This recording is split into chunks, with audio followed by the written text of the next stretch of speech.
très capital parce que les SFD ont l'obligation de produire, d'élaborer, de transmettre les états financiers, disons, aux autorités du tutelle et aussi à la réglementation après l'avoir exploité en interne. C'est une exigence légale et les autorités monétaires s'attachent le plus spécialement à la fiabilité et la régularité des comptes. Donc, tout doit être mis en œuvre pour que ces comptes soient certifiés ou soient sans réserve et présentent vraiment l'image fidèle de l'institution.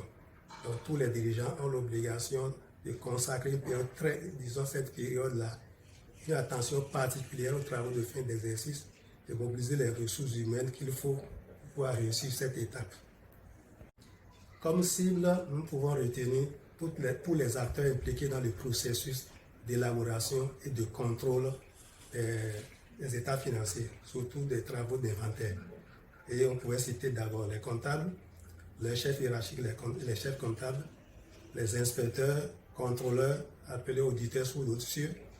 Tous ces chaînes-là doivent être impliqués, y compris les informaticiens qui aident tous ces acteurs à accéder aux bases de données. Les gérants, naturellement, sont impliqués dans le processus des travaux de fin d'exercice et des fois, ils associent certains de leurs collaborateurs. Donc, c'est vraiment les acteurs qui sont les plus touchés et concernés par les travaux de fin d'exercice. Allez-y. Donc, l'objectif de l'atelier, c'est de renforcer les compétences de tous ces personnes impliquées dans les travaux de fin d'exercice. Et ces travaux de fin d'exercice, nous allons, disons, dérouler. Le module sera consacré en deux axes. Disons, l'organisation et la préparation, la réussite des travaux de fin d'inventaire physique. Et deuxièmement, les travaux d'inventaire extra-comptable.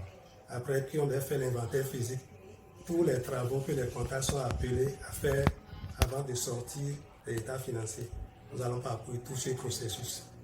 Voilà les deux grandes lignes que nous comptons dérouler au cours de notre atelier. Vu l'importance du thème, les dirigeants ont intérêt à envoyer leurs collaborateurs sur cet atelier pour pouvoir mieux parfaire les travaux de fin d'exercice qui sont en train de s'organiser actuellement. Parce que nous sommes déjà au deuxième mois. Il a l'obligation, disons, de déployer les états financiers au plus tard le 30 juin, après avoir déjà tenu les assemblées générales.